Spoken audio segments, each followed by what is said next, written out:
Alright, magandang umaga po sa inyong lahat. Mapagpalang araw, mapagpalang gabi, mapagpalang welcome back. Ayan. Mega love shoutout po sa inyong lahat. At na-miss ko kayong lahat. Ayan. Mega love shoutout po kay Mami Mercy Calunod, kay Ma'am Rosalina, kay Ma'am Annalisa, kay Ji Chang Wok, kay Paul Donisa Official, kay Nani Sanchez Vlog, ayan, at kay Audrey Nicole. Mega love shoutout po sa inyong lahat. Teka lang. Ayan, siyempre sa lahat ng ating mga solid na subscriber, mega love shoutout po sa inyong lahat. Mapagpalang umaga, Luzon, Visayas at Mindanao. At sa buong mundo, mega love shoutout po sa inyong lahat. Yan, bago tayo magsimula, nais ko munang i-ano sa inyo, bakit matagal tayong nawala, no? Mamaya, halika. Nanginakawan kagabi, Yeah. Si Lance. Dan. Lance. Dan. Si Lance. Ang nakaw. Yung apo ni Mang Henry. Ang nakaw. Pira daw. Malaki daw na wala. Bukan na. 100,000 yata. Pang Sabi daw yung bagong-bagong sapatos. Yung saka cellphone.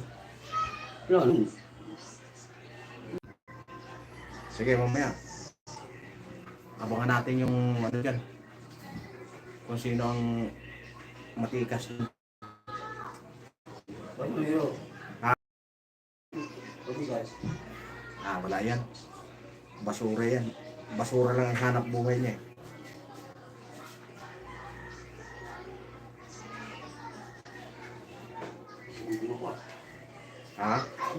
Mamaya gigisingin kita. Ayan, magandang umaga po sa inyong lahat. Ayan, bago tayo magsimula, no. Kanina po napunta ako mag-live. Ang problema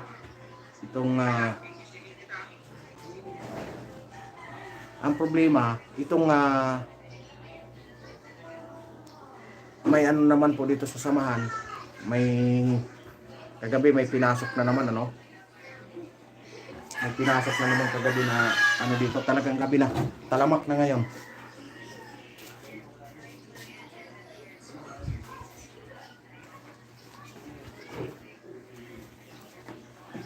Talamak na talaga ang natawan. Mega love shout out po kay sino ito? Good morning to you, my dear friend. Welcome to my channel. Ayan. Thank you for coming here. Thank you very much. Ayan, gusto ko lang ikwento muna, no, bago tayo magsimula. Ba't matagal akong nawala. Matagal akong hindi nag-live. Sa loob ng halos ng 2 buwan. Kasi 45 days yung kampanyahan. Hello, nice to meet you. Thank you, my friend. Thank you also, my friend. I give you a moderator.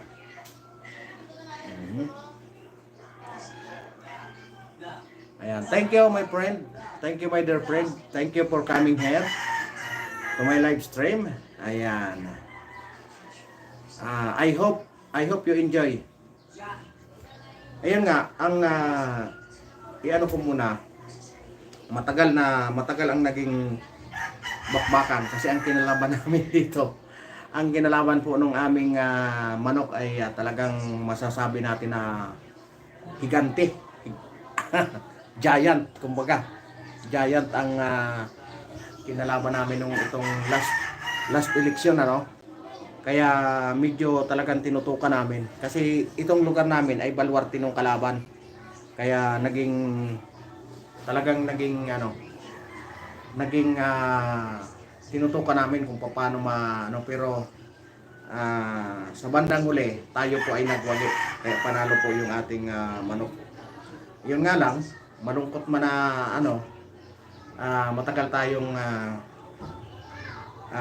tayong hindi nakapag-live, at yung pinangako ko sa inyong t-shirt, andyan na po sa akin. Ngayon, ito.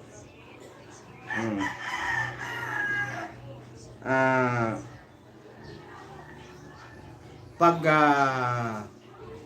i-share nyo ng kasi ipamigay ko ngayon yan kung sakaling dumami tayo, no? I-share nyo ng i-share ng dumami tayo para maipamigay ko na po yung t-shirt na ayan. Ayan, kaya paki-share na lang po. Ayan, napakatinding labanan, napakadaming pira yung aming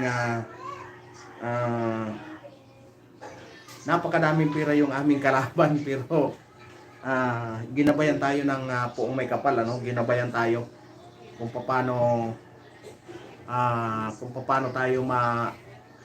paano natin may panalo ang laban. Ayan. Thank you for coming here, my dear friend. Ayan, welcome to my channel, and enjoy your watching. Ayan. From my dear friend, from where what is your country? Ayan. Ayan. Yun nga ang iano ko sa inyo na napakatinding labanan. Kasi nga itong lugar namin ay baluarte. Pero nung napakasaya namin nung pagdating ng Bilangan is talagang nagkaroon na ng bakbakan. Banana, I give you banana. Napakatinding labanan.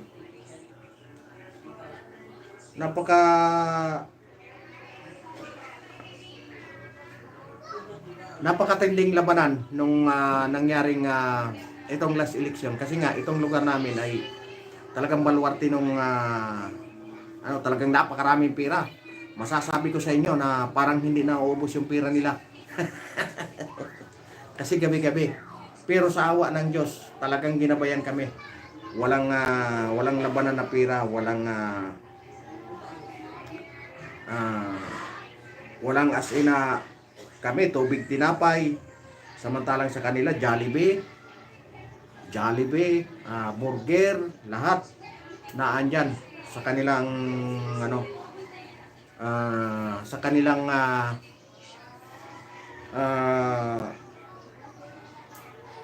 kanilang laban. Naandyan lahat.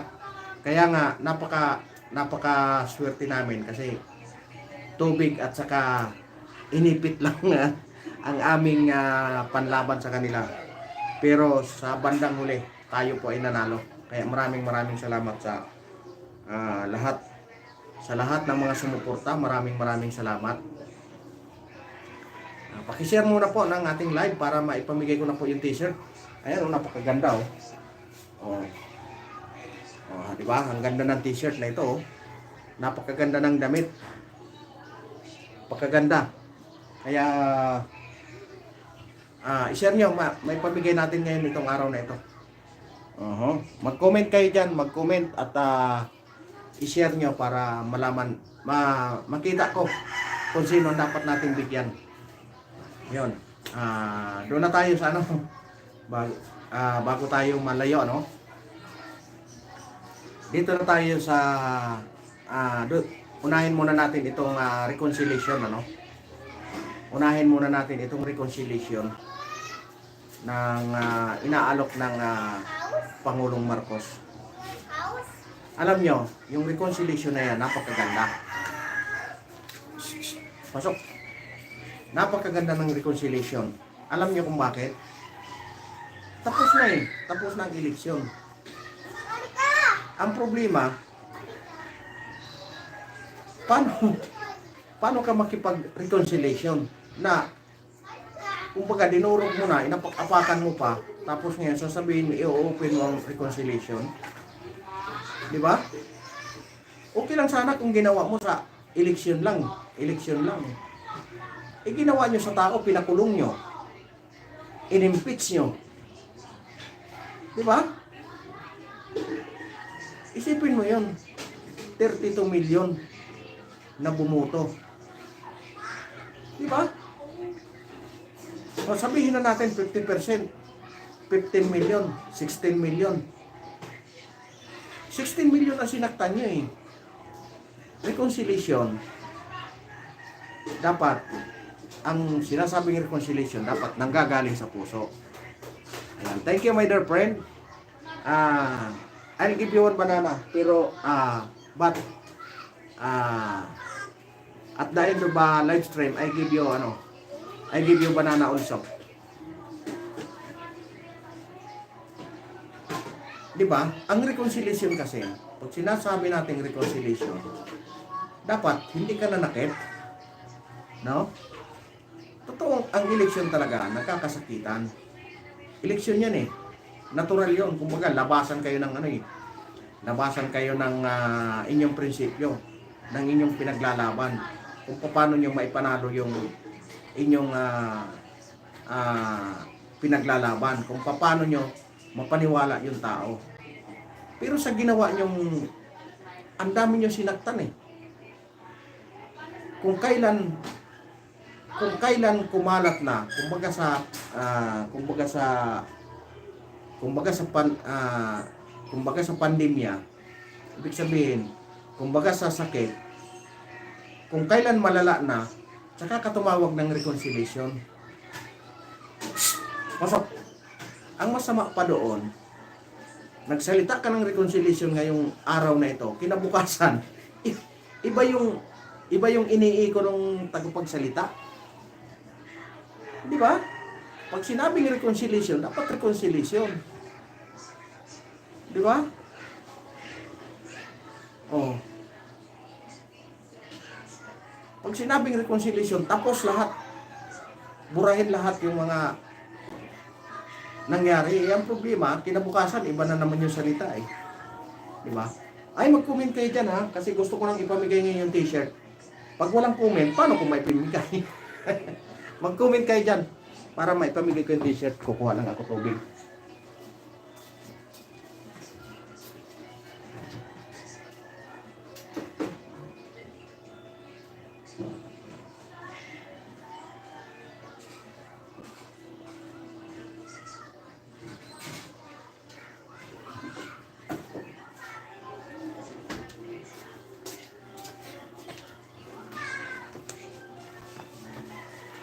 Ayan.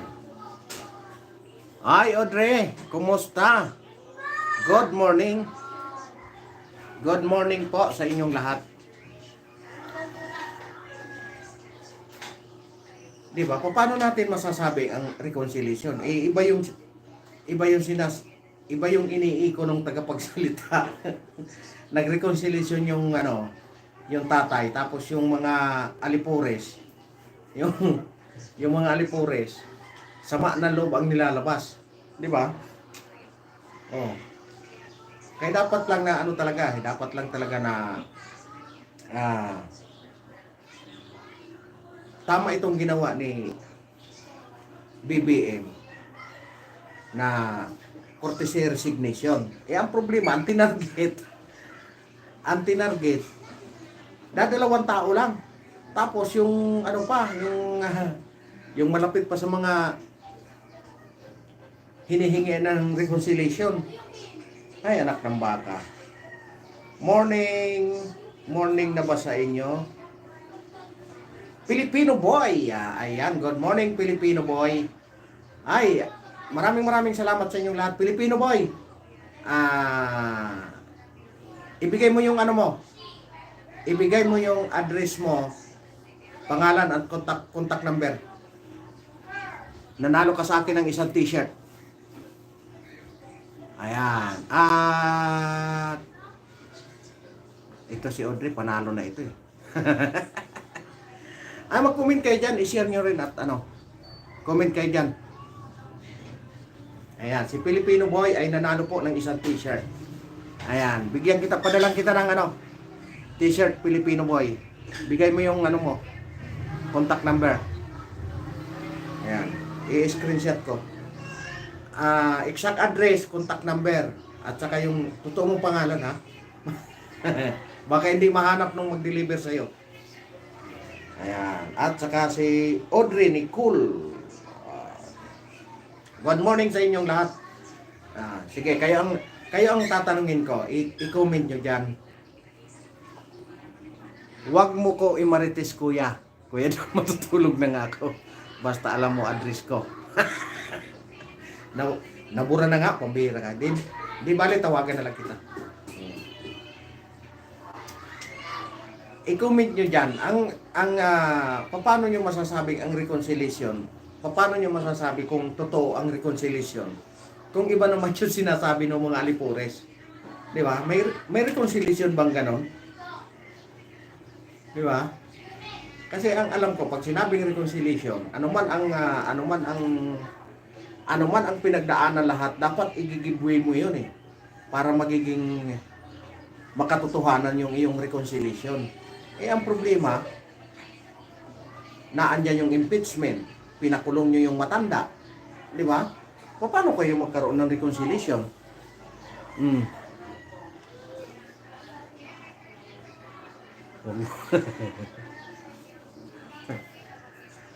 Paano mo ngayon mai-deliver ang tunay na reconciliation? Kung mga alipuris mo mismo, pilit na dinudurog yung pagkatao ng hinihingian mo ng reconciliation. Di ba? Naghingi ka ngayon ng reconciliation, kinabukasan, iba yung ano mo. Iba yung sinasalin. Oh. Tapos naghingi ka. Huwag mo ipaalala sa akin mukha ng antikyo.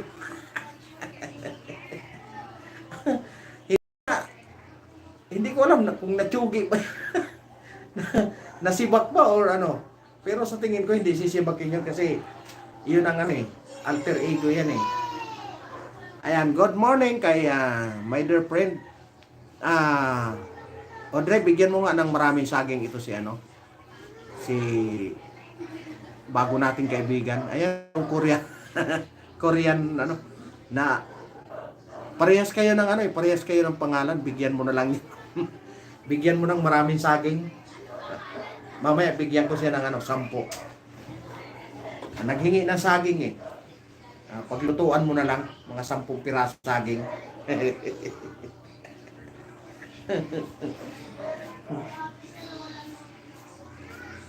Ang tagal kong nakipag ano, tagal kong hindi nakapag-live, no? Tagal kong hindi nakapag-live dahil malupit yung binangga namin ngayon, pero sa bandang uli, kami ang nagwagi. Nag-victory party kagabi. Nag-victory party kami kagabi, kaya ayan, dapat kagabi pa ako mag-live. Ayan, problema, talagang hirap pa tayo sa nagbawi-bawi tayo sa pagod. Kaya nahirapan na tayong maglagay ng oras natin, pero sa bandang dulo tayo ay nagwagi. Kahit tubig at tinapay, samantalang yung kalaban namin, no? Puro Jabi at Mang Donald. Grabe, ang lupit ng kalaban namin. Kumbaga sa si David and Goliath eh. Kami si David eh, Goliath yung kalaban namin, ang lupit. Pero talagang matibay ang aming panindigan, kaya dahil nagwagi tayo. Panalo tayo. Bagitong congressman, iyan ang Biko Soto namin. Biko Soto ng Valenzuela. Kaya napakaswerte namin ngayon na naipanalo namin, naitawin namin yung laban. Dapat gano'n ang ngayon, reconciliation, tapos na. Yan ang tunay na reconciliation. Pagkatapos ng eleksyon, reconciliation kaagad. Kasi hindi naman yan eh, ang eleksyon, isang araw lang yun. Pero, paano mo gagawin? Humihingi ka ng reconciliation. Inimpeach mo yung tao, pinakulong mo yung tatay. Di ba? Yung mga kasamahan niya, pinagtataniman nyo ng kaso. Di ba? Tapos ngayon bigla kang hihingi ng reconciliation. Napaka-ipagkito naman ng tao ng gano'n. Ano? Sa bagay, ang ano kasi, ang isang mga, anong tawag nito? Alta sa syudad. O, di ba? Mga high profile, mga matataas na tao. Hindi yan nakakaramdam ng ano, hindi yan nakakaramdam ng hindi yan nakakaramdam ng sama ng loob. Kasi alam nyo, ang style ng mga yan, hindi yan ano, magtanaw ng utang na loob. Kasi nga, marami silang pira. Ang ano lang nila, pag binigyan ka ng pira, wala kang utang na loob. Di ba? Wala silang utang na loob sa'yo. Halimbawa, tinulungan mo yung isang politiko na ipanalo mo, binigyan ka ng pira. Ang alam ng mga yan, wala silang utang na loob sa'yo kasi nagbayad sila eh.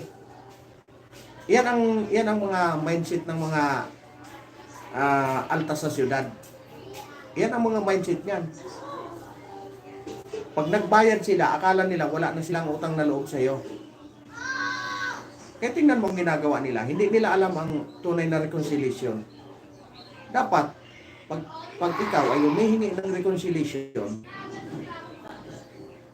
dapat ang unang-una mo dyan, sakripisyo mo lahat. Ano man ang mga nangyari na nakaraan, ayusin mo lahat yun. Sakripisyo mo lahat. Para magkaroon ng tunay na reconciliation. Asan ang reconciliation dyan? Iba ang dinadaldal kinabukasan. Di ba? Yung hinihingi mo ng reconciliation, kinabukasan, binabanatan ng mga kasamahan mo. Oh. Yan ba ang reconciliation? Walang reconciliation doon. Ang ano doon, pakitang tao ka lang. Kumbaga, pa-victim ka. Oh. Kumukuha ka ng simpatya ng tao. Hindi mo kayang kunin ang simpatya ng tao. Napakatalino ng tao. Hindi man sila kasing yaman nyo ng mga nakaupo dyan. Pero marurunong yan tumimbang ng nagsasabi ng totoo at saka hindi. Tingnan nyo ang nangyari dito sa amin. Napakaraming pira. Talagang umuulan, gabi-gabi naghahakot. Naghahakot ng butante. Naghahakot, pira, pagkain, busog. Kami nagtsatsaga kami sa tubig at saka hunay. Oh, swerte kami pag nakakain kami ng pajibar. Tsaga kami sa tubig. Sila talagang busog. Jabi, mandunal, as in, busog. Pero bandang ulit, tingnan mo. Nanaig yung katotohanan. Dahil hindi kayang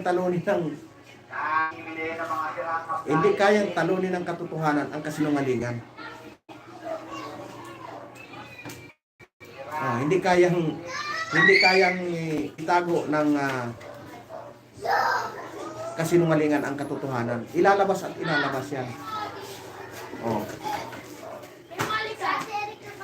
Ngayon, ang isang reconciliation, kung ikaw ay totoong tao na nakikipag-reconciliation mo, lahat yan i-give-me mo yun. Para lang magkaroon ng tunay na reconciliation. Pinagdadaldal ka ngayon ng reconciliation. Tapos kinabukasan, iba ang sinasabi ng mga tao. Asan doon ang reconciliation? O di pang ano lang yun, hinahakot mo lang yung nambubudol ka lang. Yun ang tawag sa inyo na nambubudol kayo eh. Gusto nyo pang i-justify yung pambubudol nyo, di ba? Huwag nyo nang budulin ang tao. Kita nyo ang ginawa nyo. Wala kayong naipanalo na sarili nyong kandidato. O sino bang nanalo sa inyo? Yung mga datihan. Hindi ba sa inyo yun? Kasi iba-ibang partido yun eh. O nainalo nyo ba? Yung sarili nyo talagang kandidato. Why? Ulats. Di ba? Kasi nga, mga plastik eh. Urokan. Nauhaw ako. Nauhaw ako sa urokan. Ay, tika nga muna, kuha ko ng tubig.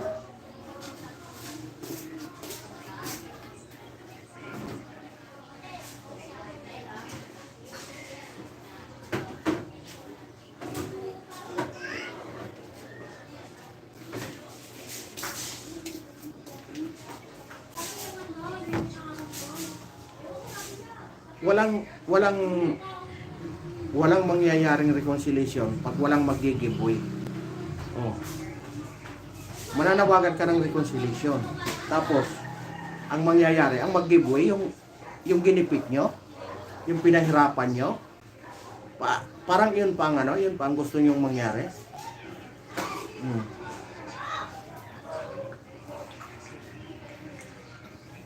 Maglalasing ako.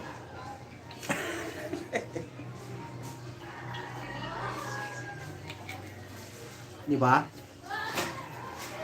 Pag sinabi mong reconciliation, lahat, igigibuy mo lahat yan. Wala kang ititira. Kahit sarili mo, ibababa mo talaga yan. Para makakuha ka ng tunay na reconciliation. Oh. Ano-ano ba ang dapat mong ibaba dyan? Oh. Minsan maririnig ko dyan sa mga barbershop, sa mga pila ng tricycle. Yung mga sinasabi ng mga diehard. Kung gusto niyo ng reconciliation, ibalik nyo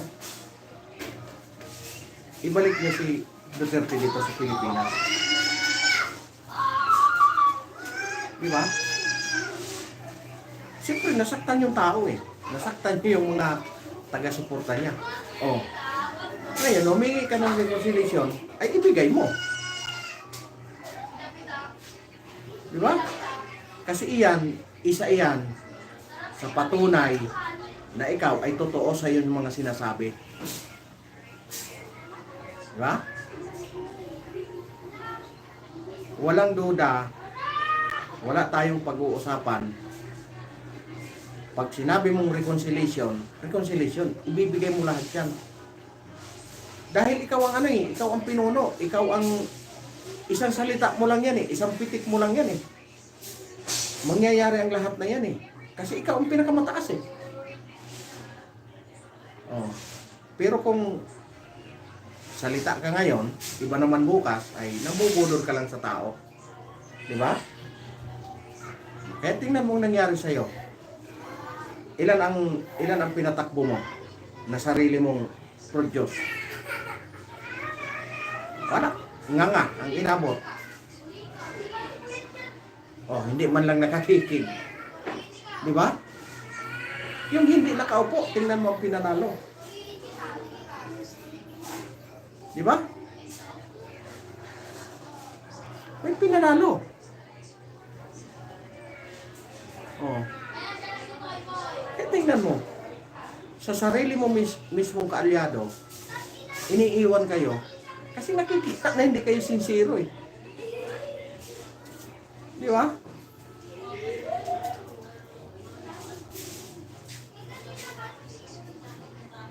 Wala tayong walang mangyayaring reconciliation kung hindi kayo magpapabaya. Di ba? Di ba? Yung mga nasaktan nga ng todo eh. Ano sabi? Mag-resign ka. O, hindi naman sa ganon. Binoto ng tao yan, ba't mo pag-resign eh? Gumawa siya ng paraan dapat. Di ba? Gumawa siya ng dapat. Gumawa ng paraan. Para mapawi kung ano man ang mga naibigay na pasakit sa inyo. Di ba? Binuto ng tao yan, bakit mo pag-resignin? Di ba? Taong bayan dapat ang humingi niyan. Hindi kayong mga nasaktan, naiilan lang. Di ba?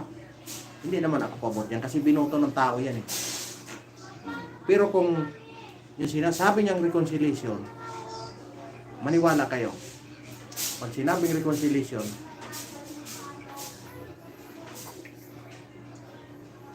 ibigay nyo, kaya-kaya nyo naman yan. Presidente kayo eh. Presidente kayo ng Pilipinas. Reconciliation. Tapos. May impeachment.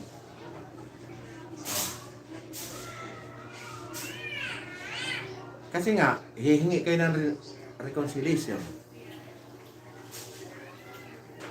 Sasabihin eh, nasa Senado na yan. Wala na tayong magawa dyan. May magagawa ka.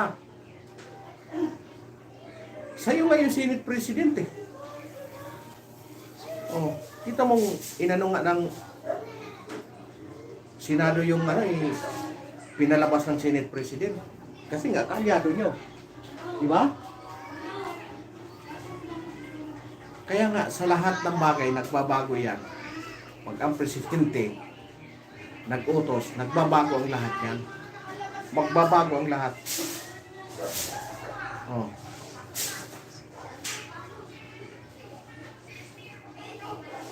Pag nirequest yan doon sa dahig, dito nyo litisin yan. O kaya palabasin nyo yan habang nililitis. Yan ang matibay na reconciliation. Diba? Kaya kung ang reconciliation galing lang sa bunganga, hindi galing sa puso, walang mangyayari dyan ng reconciliation. Wala. As in, wala. Walang reconciliation na magaganap kung hindi mo siseryosohin. Eh, yun lang. Kung nambubulol ka lang naman, kabagay, yun ang tingin nila sa'yo, nambubulol ka. Pag hindi mo ginawa, ay wala talaga. Walang reconciliation na mangyayari. Basta ang target nila, si BP Inday Sara, ay bago mag 2028, wala nang posisyon na pwedeng takbuhan. Kasi nga, iyan talaga ang napakalaking tinik sa kanilang mga lalamunan pagdating ng 2028.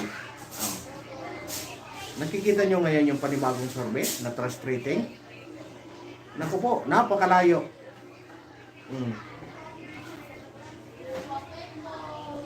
Napakalayo. Ang layo ng trust rating. 38 at saka 50. 12% ang diferensya. Yung nakakulong doon sa ibang bansa, 60%. Di ba? Halos kalahati. Wala yun sa posisyon, ha? Oh. Kaya nga, kung kayo magbibigay ng pahayag na reconciliation, gawin yung makatotohanan naman. Diba? Huwag yung pambubudol lang. Oh, diba? Sabi nga, budol pa more. Oh. Marami kasing bagay. Pag sinabing reconciliation, kailangan galing sa puso. Hindi galing sa nguso. Diba? Ang reconciliation po ay pagkakaisa. Diba? Pag sinabing reconciliation, pagkakaisa yun. Pag hindi kayo nagkaisa, walang reconciliation. Ngayon, ano ba ang dapat gawin para magkaroon ng reconciliation? Ang reconciliation, para maging katanggap-tanggap ng lahat, dapat magbigay kung sino ang humihingi ng reconciliation. Di ba? Alisin lahat yung nakakasagabal, yung nakakasama na loob sa hinihingian mo ng reconciliation. Para may pagpapago. Yan ang tunay na reconciliation. Di ba? O sasabihin mo, bayaan mo sila dyan. Ay, hindi ka seryoso sa hinihingi mo.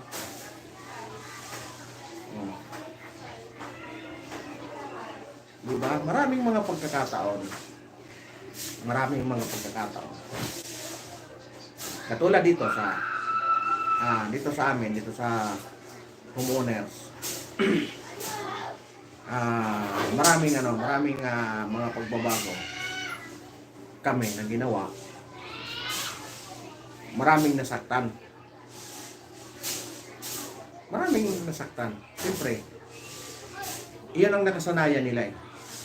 Pag nagkaroon ng isang pagbabago, talagang maraming hindi makatanggap, hindi maka-adapt. Kasi hindi nila makita yung pangmatagalan na Hindi nila makita yung pangmatagalan na solusyon. Kasi nga, ang nakasanayan nila doon sa dati. Ngayon, ano ang dapat gawin para maka-adapt lahat? Siyempre, tatawagin mo sila, iipunin mo. Ano bang reklamo mo? Kayo, anong reklamo nyo? Para masolusyonan. Diba? Iyon ang sinasabing reconciliation. Kung ang mo, sa harap lang ng camera, reconciliation. Pag namatay na yung camera, wala nang reconciliation. Useless. Olats. Diba? Humingi ka lang ng reconciliation kasi natalo yung mga manok. Diba? Nakaramdam ka na ng medyo hindi kagandahan. Nagbabago na yung clamor. Diba? Nagbabago na yung dating ng tao. Diba? Tsaka ka ngayon hihingi ng reconciliation. Anong reconciliation yan? Anong gusto mong reconciliation? Diba? Anong klaseng reconciliation? Iipunin mo sila lahat? Tatawagin mo? Kausapin mo? Magkasundo na kayo? Or igigibwi mo lahat? Hindi naman lahat na baka mamaya magkabangkarote na ang Pilipinas nang dahil lang sa yung pag-giveaway. Diba? Sa bagay, bangkarote na talaga ubos na ang budget natin.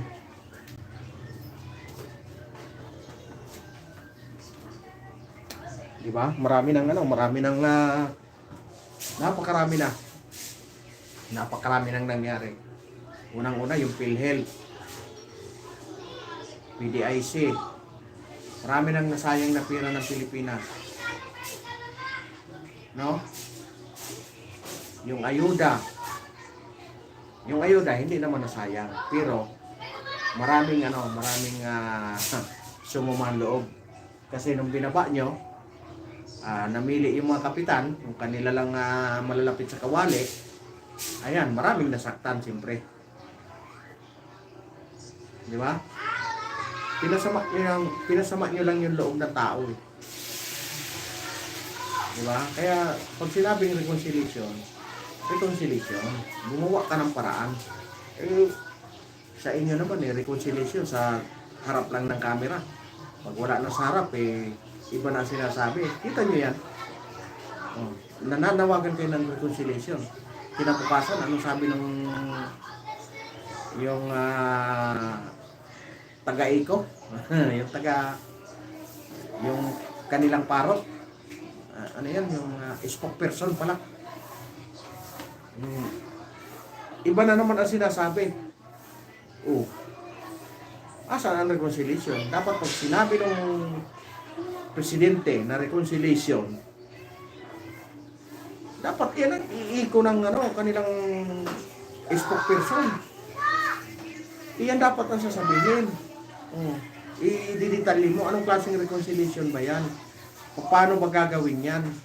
Ano ba ang dapat gawin? Di ba? Simple, manawagan ka lang Puntahan mo lang mga yan Usap-usap kayo, may mga kontak naman kayo. Dati naman kayong magkakasama, di ba? Gumawa lang kayo ng mga paraan. Yan ang tunay na reconciliation. Yung hindi magpakumbaba ka. Ang problema, nandahil lang sa nandiyan ka sa harapan ng camera, gusto mo na ng reconciliation. Di ba? Ikumanta ka na lang. It's just reconciliation. Di ba? Ikanta mo na lang. Sinasabi niyong reconciliation. Di ba? Kasi kung reconciliation tapos wala mang action, dapat pag sinabi mong reconciliation, may action. Oh. Di ba? Para alam natin ang alam natin ang makikita ng tao na ang ginagawa nyo ay seryoso. Di ba? Seryoso dapat. Pag sinabing reconciliation, ay magpakaseryoso kayo. Yung impeachment naman sa Senado, ito, maraming nawindang dito. Lalong-lalo na yung anti-clear namin, anti-clear, anti-clear. O, di ba? Malinaw. Yung sinabi ni BP Inday Sara na bloodbath. Naku po, daming nawindang.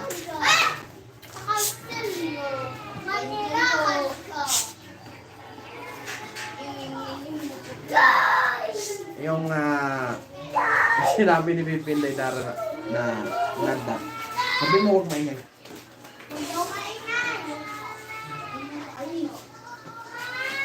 Yung sinabi ni BP Inday Sara na bloodbath. Napaka nun. Ang daming nawindang.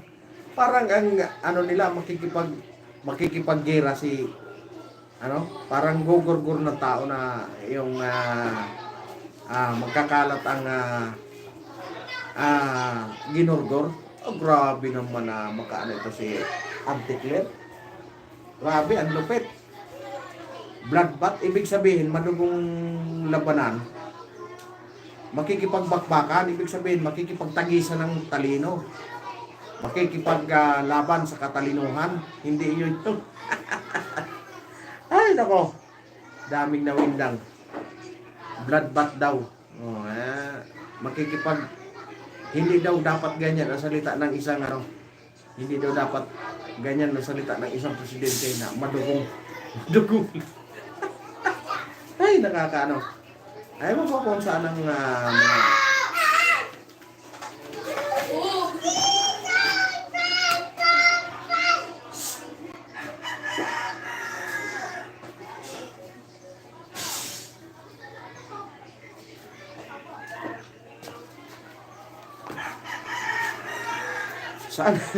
saan kaya hinugot yung madugong labanan? Grabe, saan kaya hinugot yung madugong labanan na yun?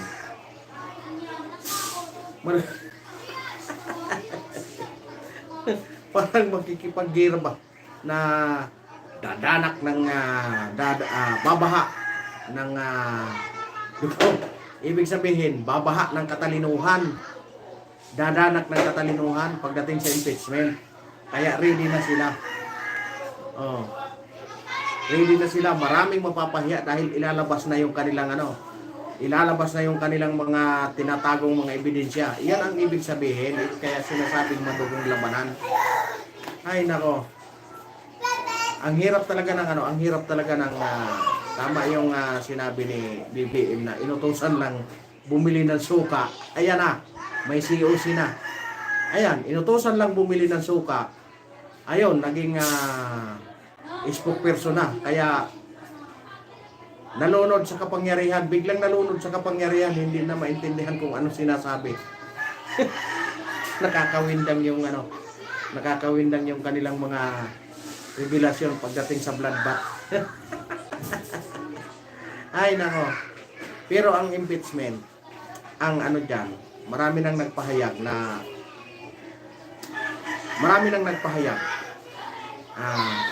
Sabi nga nila 3/4 para ma-impeach si Inday Sara. 3/4. Unang-unang nagpahayag na hindi siya pabor sa impeachment, si Jinggoy Estrada. Hindi siya pabor sa impeachment. Isa na yun, ha? O, ngayon, bibilangin natin. Ibig sabihin, kailangan makakuha sila ng 18. 18 boto para ma-impeach si BP Inday Sara. O, kung hindi magbabago, ha? Kung hindi magbabago ang takbo ng pagdating ng Senado. Pero, sinasabi nga ni Makalintal na ang impeachment ay patay na. Kasi nga, ipinasa yung impeachment noong 19th Congress. Pagdating sa 20, panibagong na yon, wala nang wala nang visa. Kumbaga sa gamot, expire na. Expire na ang impeachment. Pero, dahil nga political yan, alam mo naman, nasisilipan yan, nakukuhaan niya ng mga pamamaraan pagdating sa mga technicality. Pagdating sa mga technical, nagagawa niya ng paraan para lang maituloy. Kasi nga, political yan. Ngayon, nagpahayag na si Jinggoy Estrada. Di magiging kakampi na ni Robin Padilla, ni Bato, ni Bongo, ni Marcolita. 5 na sila. Ibig sabihin, 19 na lang kasi 24 ang senador 19 na lang. Kasi si Jinggoy Estrada, si Marcolita, si Bongo, diba? Si Bato, si Robin Padilla, 19 na lang. Nako, makakuha na lang ng 2, wala na, patay na yung impeachment. Oh. Kaya talagang madugong labanan. Diba? Bloodbath na sinasabi ni BP Inday Sara. Kasi nga, naandyan si Alan Peter Cayetano. 6 na. Si Alan Peter Cayetano, nandyan na. Diba? Isa na lang ang kailangan. Si Camille Villar, si Amy Marcos, lalo nang namatay. Oh. Yung kapatid pa ni Camille Villar, na si Mark Villar, maka-Duterte din yun. Diba? Wala na. 15. Wala na 3/4. Diba? Kaya, tama yung sinasabi ni Makalintal.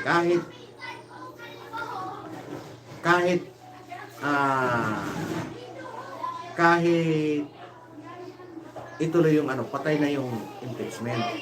Wag lang magbabago yung mga isip ng mga senador. Kasi nga, alam nyo naman, ang ating mga senador, ang target din yan pagka 2028. Yan din ang target niyan. May mga pangarap din yan pagdating ng 2028. Kung sino ang mag-iingay dyan, kung sino ang mag-grandstanding dyan, malamang pagdating ng 2028, babakbak yan. Oh. Kasi nga, yung may mga pangarap dyan, may mga ambisyon, na gustong maging presidente, babakbakan yan si BP Inday Sara. Alam niyo kung bakit? Siya ang pinaka-mabigat na kalaban. Di ba? Oh. Marami dyan mga nag-aambisyon. Kung sino mga mag-grandstanding dyan, diyan natin malalaman. May mga tinatarget na silang may mga tinatarget na sila pagdating ng 2028. Kasi po, ang pagka-presidente ay 3 years po yan pinaghahandaan. 3 years po yan naghahanda. Preparasyon yan sa pagka-presidente. Oh. Sino bang mga malalaking partido dyan? Ang Nationalista Party, medyo mga bagito pa. Si Nationalista Party. Sa bagay, nandyan sa Nationalista Party, nandyan si Alan Peter Cayetano, si Pia Cayetano, Yan, mga ano na yan, mga ano na yan, sa nasyonalista parte. Si Camille Villar, bago lang yan. Ibig sabihin, kumbaga sa ano, hindi pa masyadong hinog. Si Mark Villar, hindi pa masyadong ano yan, kaya siguradong diretso pa ang ano niyan, diretso pa ang ano yan pagdating sa impeachment. Makikita mo dyan yung mga matatagal na. Sino bang mga ambisyoso dyan? Si Ping Lacson, ilan ang bisis na matayan? Si Tito Soto. Diba? Maraming bisis na yung mag-ambisyon eh. Oh. Maraming mga ano yan. Mayroong pandalawa dyan. Na iyon din ang tinatarget. Pero hindi lang nagsasalita sila. Nananahimik pa. Di ba? Nananahimik pa sila. Pero tandaan nyo, yan, may mga ano yan. May mga ambition yan kasi siyempre senador na sila. Ano ba ang next level? Di ba? Vice President at saka Presidente.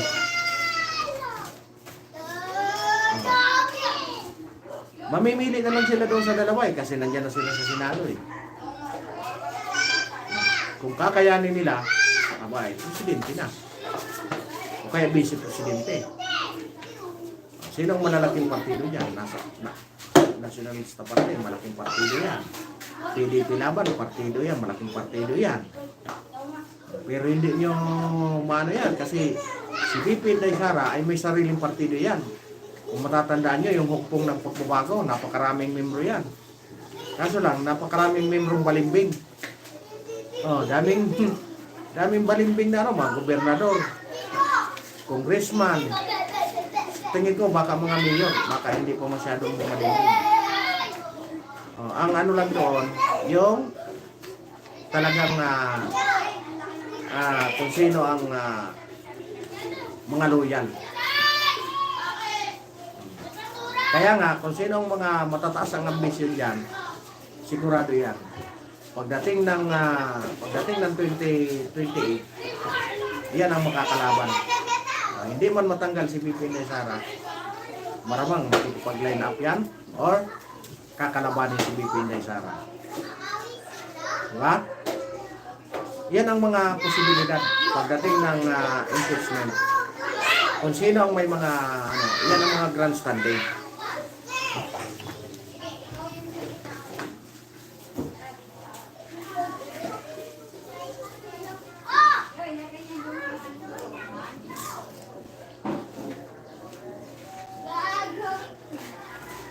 Yan ang mga bagay na yan ang mga bagay na tandaan natin.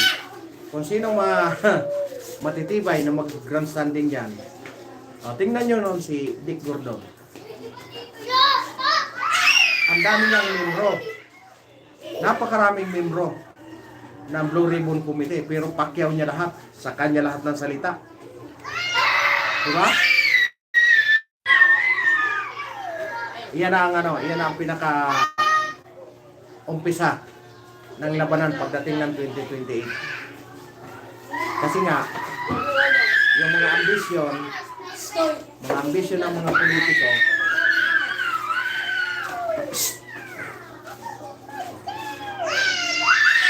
yung mga ambisyon ng politiko, yan ang maglalabasan na yan, mga ambisyosong politiko. Pagdating ng 2028. Yan na yung kanilang umpisa ng grandstanding para magpakilala. Diba? Magpapakilala ng mga yan eh. Umpisa na yan na titindig daw sila. Pero ang niya, double. Kumbaga sa pandikit, double adhesive. Diba? Yan ang yan ang kalalabasan yan, double adhesive. Kunwari, mga para sa bayan. Makikita mo yung isa dyan. Ang number 1 dyan, si Hontiveros, yan. Sasabihin niya para sa bayan. Pero, bandang huli, parang palang nakikiusap pa doon sa mga, yung mga walang, mga walang tawag nito, mga walang utang na loob. Tingnan mo, sa kagagawan, si Dick Gordon, di ba? Si Bak. Biruin mo ba naman eh, kung hindi ba naman na, ilagay yung plaka sa harapan, harap at likod. Di ba? Ano ngayon ang nangyari sa kanya? Si Bak.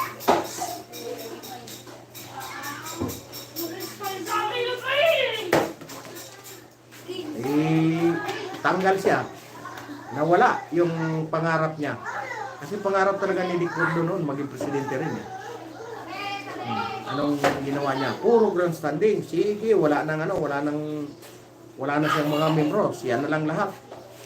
Salita niya, imbestiga niya. Ala, sige, todo. Bantang uli. Talo. Ano pa rin? Panasurvey mo ah. May dumating ng pulis? Wala pa? Pakiramdaman mo nga. Baka may pupuntang pulis eh. Iimbestigahan nga yung bahay. Baka makakuha ng fingerprint. Malaking pirang nawala eh. Ha? Malaking pirang nawala. Ano yun?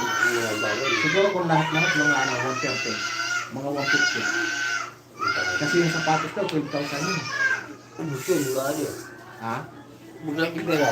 Kaya nga, yung sapatos, Kasi malamang hindi pa nilalabas yun kasi wala daw, may mga lumabas daw kagabi. Wala mga bitbit. pagbabalik, ganyan. Wala. Kaya malamang pag tapos ng duty, saka yun inilabas. Muna. Hindi, Umaga. pagkatapos ng duty, saka inilabas. Mga ano daw, mga alauna hanggang alas 2. Mga alauna o alas 2 ng gabi. Binira. Sa duty. Una munang ninakaw yung susi eh. Pangalawa, Tsaka nila pinasok yung bahay. bahay. Siguro yung susi, sinungkit nila ng araw. Kasi laging bukas yun eh. Diba? Ano lang yun, yung sliding door. Yung bintana. No? Bahay niyo, niyo. Ano, nakulit? Anak na ano, yung namatay. Ano yan? Titit ba yan? Ay, hindi, ano? Kikikit. Kit.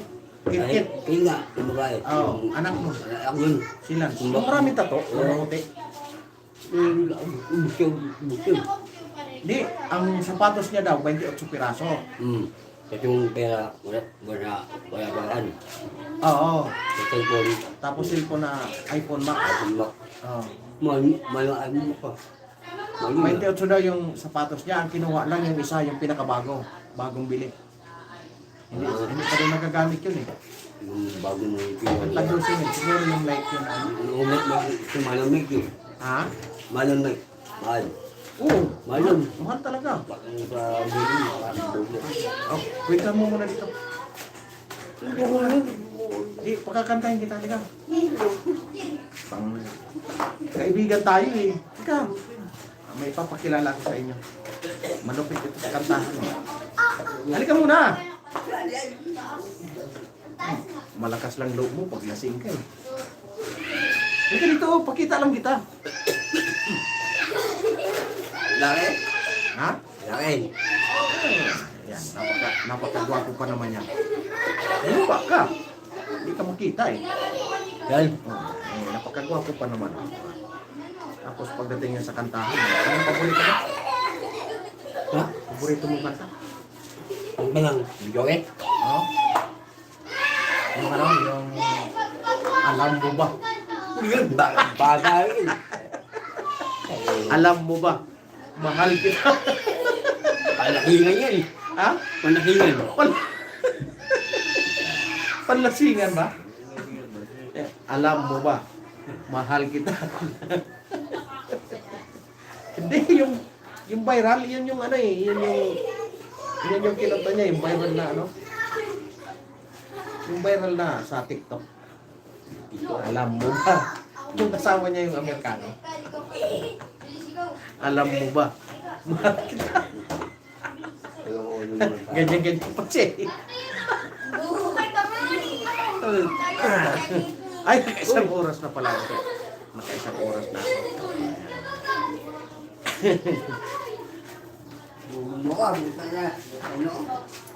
Hindi pa nga ako bumili ng ulam. Anong oras na? Mag-aalas 12 na. Wala pa. Wala pang ulam. Level 30 na. Wala pa po akong pasok kasi nakalimpa ako eh. Kaya wala pa akong ano. Wala pa rin kayod. Wala ding hanap buhay. Walang hanap buhay kaya walang kayod. Tipid-tipid lang muna. Ako lang mag-isa dito kaya asin at saka tuyo. Wala namang makakakita, di ba? Asin at saka tuyo, ulam na yun. Di ba? Inuman mo lang ng maraming tubig. Kasi dati sa probinsya, ganun talaga ang ano namin nung kami maliliit pa. Nag-aaral pa kami noon.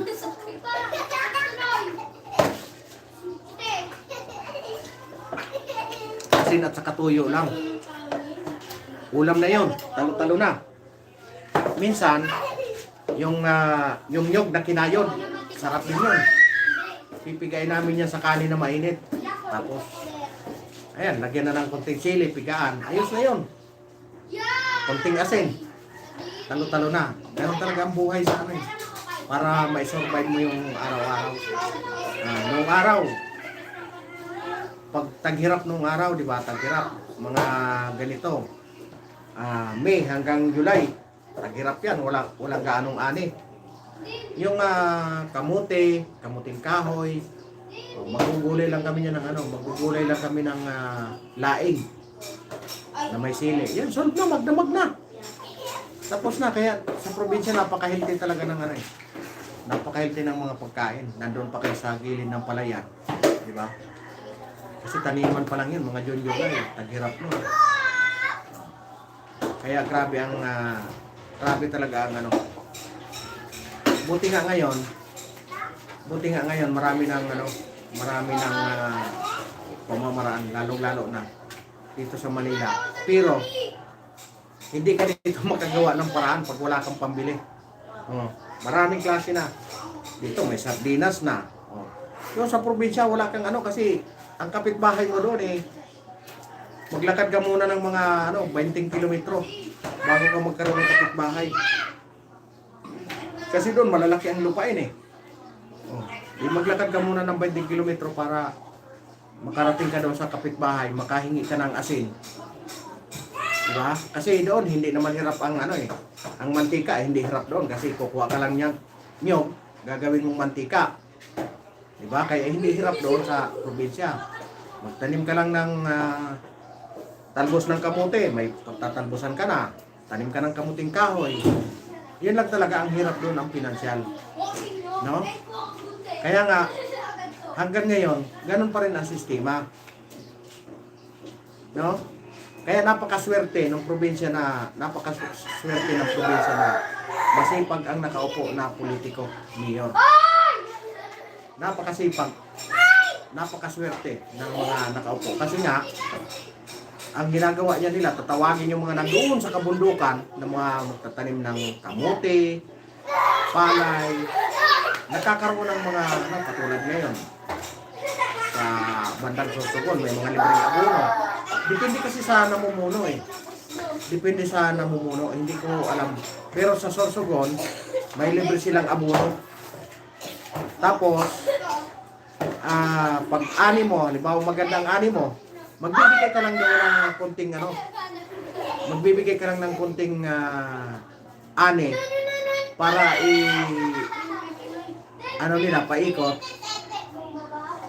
paikutin nila.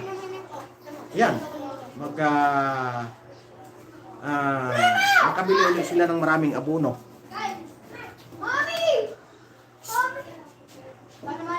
Bakit na magpaingay?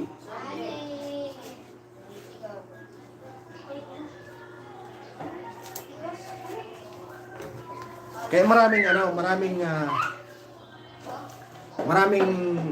kaya nga, di ba, si Senador Robin Padilla, gustong-gusto niya talaga magiging federal. Kasi po, ang federal, halimbawa itong isang bayan, diyan mo makikita ang politiko na tamad at hindi marunong. Diyan mo makikita. Kasi pag sinabing federal, sa isang bayan na yan, ikaw na mismo ang magpapalago kung ano man ang mga negosyo dyan, ano mong mga produkto mo dyan, kailangan palaguin mo yun para lumaki yung nasasakupan. Mapalaki mo yung production mo. Iyon ang tinatawag na federal.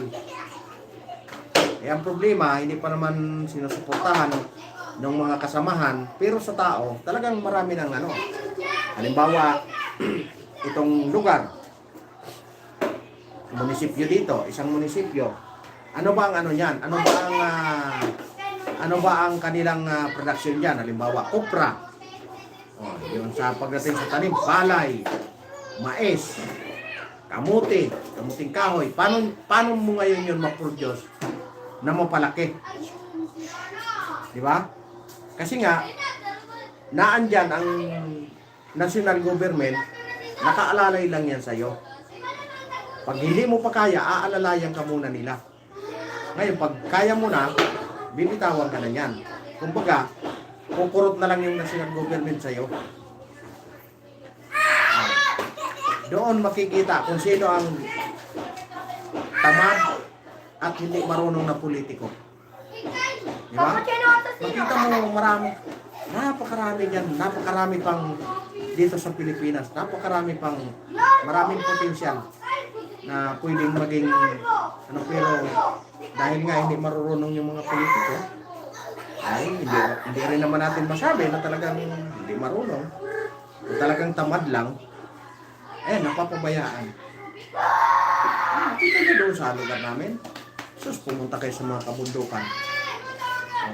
Wala silang sa pagdating sa pag-aaral ng mga bata, ng mga estudyante, wala. Isipin mo yon sa kabundukan. Maglalakad dyan kami noong araw, nag-aaral kami sa elementary.